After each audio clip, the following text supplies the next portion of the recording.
அனைவருக்கும் இனிய ஆங்கில புத்தாண்டு நல்வாழ்த்துக்கள்.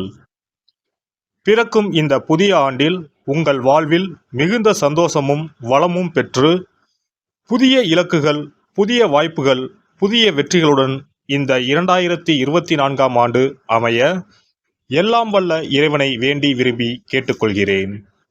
நிகழும் ஸ்ரீ மங்களகரமான சோபகிருது ஆண்டு ஜனவரி மாதம் 1ஆம் தேதி மார்கழி 16 அன்று பஞ்சமி திதியில் மகம் நட்சத்திரத்தில் கௌளவம் கரணத்தினில் சித்தயோகம் கூடிய நன்னாளில் இந்த ஆங்கில புத்தாண்டு பிறக்கின்றது. புத்தாண்டின் கிரக நிலைகளை ஆராய்ந்து பார்க்கும்போது குரு பகவான் மேசராசியில் வக்ர நிவர்த்தி அடைகிறார். ராகு பகவான் மீனராசியிலும், சனி பகவான் கும்பராசியிலும், புதன், செவ்வாய், சூரியன் தனுசு ராசியிலும், சுக்கிரன் விருச்சிக ராசியிலும், சந்திரன் சிம்ம ராசியிலும், கேது பகவான் கன்னி ராசியிலும் சஞ்சாரம் செய்கின்றனர்.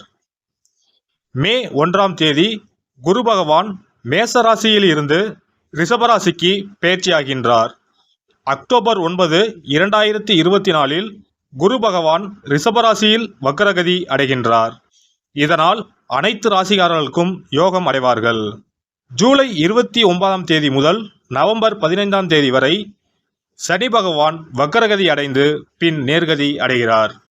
எதிலும் முன்னின்று செயல்படும் சிம்மராசி அன்பர்களே, உங்கள் கிரக நிலைகள் ஆராய்ந்து பார்க்கும்போது ராசிஸ்தானத்தில் சந்திரன், குடும்பஸ்தானத்தில் கேது, சுகஸ்தானத்தில் சுக்கிரன் புதன், புத்திரஸ்தானத்தில் சூரியன் செவ்வாய், களத்திரஸ்தானத்தில் சனி, அஷ்டமஸ்தானத்தில் ராகு, வாக்கியஸ்தானத்தில் குருவும் உள்ளனர். குரு பகவான் 5ஆம் பார்வையாக சிம்ம ராசியையும், 7ஆம் பார்வையாக துலாம் ராசியையும், 9ஆம் பார்வையாக தனுசு ராசியையும் பார்வையிடுகிறார். சனி பகவான் 3ஆம் பார்வையாக மேச ராசியையும், 7ஆம் பார்வையாக சிம்ம ராசியையும், 10ஆம் பார்வையாக விருச்சிக ராசியையும் பார்வையிடுகிறார். பிறக்கின்ற ஆங்கில வருட புத்தாண்டில் இருக்கக்கூடிய கிரக நிலைகளின் அமைப்புக்கு ஏற்ப வாழ்க்கையில் இனி வரப்போகின்ற நாட்களில் ஏற்படும் சுபம் மற்றும் அசுப பலன்கள் என்ன என்பதை நாம் அறிந்து கொள்வோம். வாக்குறுதிகளை அளிக்கும் பொழுது சிந்தித்து செயல்படுவது நல்லது. பாதியில் நின்ற கட்டிடம் தொடர்பான பணிகளை நிறைவு செய்வீர்கள். குழந்தைகளின் எண்ணங்களை அறிந்து நிறைவேற்றி வைப்பீர்கள். சிறு மற்றும் குறு தொழில் தொடர்பான கடன் சார்ந்த உதவிகள் கிடைக்கப் பெறுவீர்கள். ஆடம்பரமான சிந்தனைகளை தவிர்ப்பது நல்லது. ஜாமீன் விஷயங்களில் பொறுமை வேண்டும். மனதில் புதுவிதமான சிந்தனைகள் மலரும். தாய் மாமன் வழியில் அனுசரித்து செல்லவும். உறவினர்களின் வழியில் ஒத்துழைப்பு ஏற்படும். வெளியூர் சார்ந்த சிந்தனைகள் மேம்படும். தந்தை வழி தொழிலில் புதிய வாய்ப்புகள் கிடைக்கும். கலை சார்ந்த தொழில்களில் தனிப்பட்ட ஆர்வம் ஏற்படும். நண்பர்களின் தேவைகளை நிறைவேற்றி வைப்பீர்கள். புதிய விஷயங்களில் ஆர்வம் அதிகரிக்கும். மனதில் நினைத்த காரியங்கள் கைகூடும். வீட்டின் தேவைகளை நிறைவேற்றுவீர்கள். நீண்ட தூர பயணங்களால் செலவு அதிகரிக்கும். எதிலும் சிந்தித்து செயல்படுவது நல்லது. ஆடம்பரமான பேச்சுக்களை தவிர்ப்பது தெளிவை ஏற்படுத்தும். சாதுரியமான செயல்பாடுகளின் மூலம் மதிப்பு மேம்படும். தடைப்பட்ட பணிகளை செய்வதற்கான வாய்ப்புகள் உண்டாகும். உடல் ஆரோக்கியம். உடல் ஆரோக்கியம் தொடர்பான செலவுகள் குறையும். உடற்பயிற்சி சார்ந்த விஷயங்களில் ஈடுபாடு உண்டாகும். உடலின் தேவைக்கு ஏற்ப தண்ணீரை பருகவும், பொட்டாசியம் மற்றும் கால்சியம் மிகுந்த உணவுகளை எடுத்துக்கொள்ளவும். பெண்களுக்கு புது விதமான இடங்களுக்கு சென்று வருவதற்கான சூழல் அமையும். பேச்சுகளில் நிதானமும் பொறுமையும் வேண்டும். பாக பிரிவினைகளில் எதிர்பார்ப்புகள் நிறைவேறும். பலதரப்பட்ட மக்களின் அறிமுகம் கிடைக்கும். நபர்களின் தன்மைகளை அறிந்து பழக்கம் கொள்ளவும். பழக்க வழக்கங்களில் சில மாற்றங்கள் ஏற்படும். புதிய முயற்சிகளில் சாதகமான சூழல் உண்டாகும். தம்பதிகளுக்கு இடையே புரிதல் அதிகரிக்கும். மாணவர்களுக்கு அடிப்படை கல்வியில் இருந்து வந்த குழப்பம் விலகும். பெரியோர்களின் ஆலோசனை மற்றும் ஆசிரியர்களின் வழிகாட்டுதல் நல்லதொரு மாற்றத்தை ஏற்படுத்தும். குடியுரிமை சார்ந்த பிரச்சனைகள் குறையும். ஆராய்ச்சி கல்வியில் சாதகமான பலன்கள் கிடைக்கும்.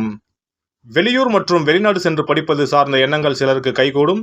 உயர்கல்வியில் மதிப்பெண்களை பெறுவீர்கள். உத்தியோக பணிகளில் வரவுகள் மேம்படும். சஞ்சலமான சிந்தனைகளால் குழப்பம் நேரிடும். விவேகமான செயல்பாடுகள் நற்பெயரை ஏற்படுத்தி கொடுக்கும். அளவான பேச்சுக்கள் உங்கள் மீதான மதிப்பை மேம்படுத்தும். சக ஊழியர்களிடத்தில் பொறுமையை கையாளவும். மற்றவர்களுக்கு ஜாமீன் அளிப்பதை குறைத்துக் கொள்ளவும். பணிமாற்ற சிந்தனைகளில் ஆலோசனை பெற்று முடிவு எடுக்கவும். வியாபாரிகள் வியாபார பணிகளில் முன்னேற்றமான சூழல் அமையும். புதிய பயணங்களால் நினைத்த காரியங்கள் நிறைவேறும். அரசு வழியில் ஒத்துழைப்பு உண்டாகும். நுட்பமான சில விஷயங்களை புரிந்து கொள்வதால் ஆதாயத்தை மேம்படுத்துவீர்கள். கூட்டாளிகளின் வழியில் ஒத்துழைப்பு ஏற்படும். தினசரி வர்த்தகத்தில் சூழ்நிலை அறிந்து முதலீடுகளை மேற்கொள்ளவும். அலங்காரம் மற்றும் மலர் வியாபாரத்தில் லாபம் மேம்படும். கலைப்பொருட்கள் விற்பனையில் புதுமையான விஷயங்களை கையாண்டு மேன்மை அடைவீர்கள். கலை சார்ந்த துறைகளில் புதிய முயற்சிக்கு உண்டான பலன்கள் கிடைக்கும். சிறு தூர பயணங்களால் ஆதாயம் மேம்படும். நீண்ட தூர பயண வாய்ப்புகளும் சிலருக்கு கைகூடி வரும். எதிர்பாராத சில செலவுகளால் சேமிப்பு குறையும். அதிகார பொறுப்பில் இருப்பவர்களின் அறிமுகமும் ஒத்துழைப்பும் கிடைக்கும். சிந்தனையின் போக்கில் கவனம் வேண்டும். எதிர்பாலின மக்கள் விஷயங்களில் தலையிடாமல் இருக்கவும். கலை சார்ந்த துறைகளில் போட்டிகள் மேம்படும். அரசியல்வாதிகளுக்கு தோற்றப்பொழிவில் மாற்றம் ஏற்படும். நுட்பமான சிந்தனைகளால் ஆதாயத்தை பெருக்கிக் கொள்வீர்கள். மறைமுகமான சில வருமானங்கள் மேம்படும். அவ்வப்போது சிறு சிறு வதந்திகளும் வழக்கு சார்ந்த பிரச்சனைகளும் ஏற்படும். தொண்டர்களின் எண்ணங்களை அறிந்து செயல்படுவது நல்ல மதிப்பையும் மரியாதையும் ஏற்படுத்தி கொடுக்கும். எதிலும் திருப்தி இல்லாத சூழ்நிலை ஏற்படும். செவ்வாய்க்கிழமை தோறும் நல்லெண்ணெய் தீபம் ஏற்றி துர்க்கையம்மனை வழிபாடு செய்து வர மனதளவில் இருந்து வந்த குழப்பமும் சஞ்சலமும் குறைந்து தெளிவு பிறக்கும். சிறப்பு பரிகாரங்கள். வருமானத்தை பெருக்குவதற்கு வருமானம் வந்ததும் அல்லது சம்பளம் வாங்கியதும் அந்த தொகையில் 1% தொகையை தனியாக எடுத்து வைத்து விடுங்கள். அந்த பணத்தில் பாலால் செய்த இனிப்பு வகைகள் வாயில் போட்டாலே தித்திப்புடன் எளிதில் கரைந்து வாயிற்குள் போய்விடக்கூடிய இனிப்பு வகைகளை வாங்கி ஆதரவற்றோர், சாலையோர பணியாளர்கள், தூய்மை பணி செய்வோர், ஆதரவற்ற நிலையில் வறுமையில் வாடும் குழந்தைகள் மற்றும் தொழிலாளர்களுக்கு கொடுங்கள். மகிழ்ச்சியுடன் உங்கள் கைகளால் இனிப்புகளை கொடுங்கள். இப்படி செய்வதால் சனி சுக்கிர யோகம் உண்டாகும். இதனால் வருமானம் பெருகுவதுடன் கையில் பணம் சேர்ந்து கொண்டே இருக்கும். வருமானத்திற்கு தடையோ பஞ்சமோ வராது. ஏதாவது ஒரு வகையில் பணம் வந்து கொண்டே இருக்கும்.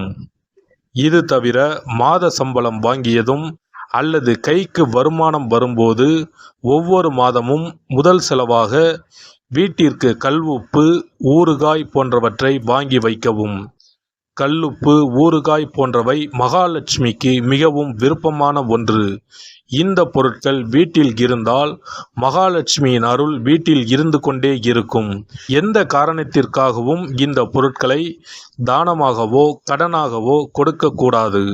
எல்லாம் வல்ல இறையருளால் நீங்களும் உங்கள் அன்பு குடும்பமும் உடல் நலம், நீலாயுள், நிறை செல்வம், உயர் புகழ், மெய்ஞானம் ஓங்கி வாழ்க வளமுடன்.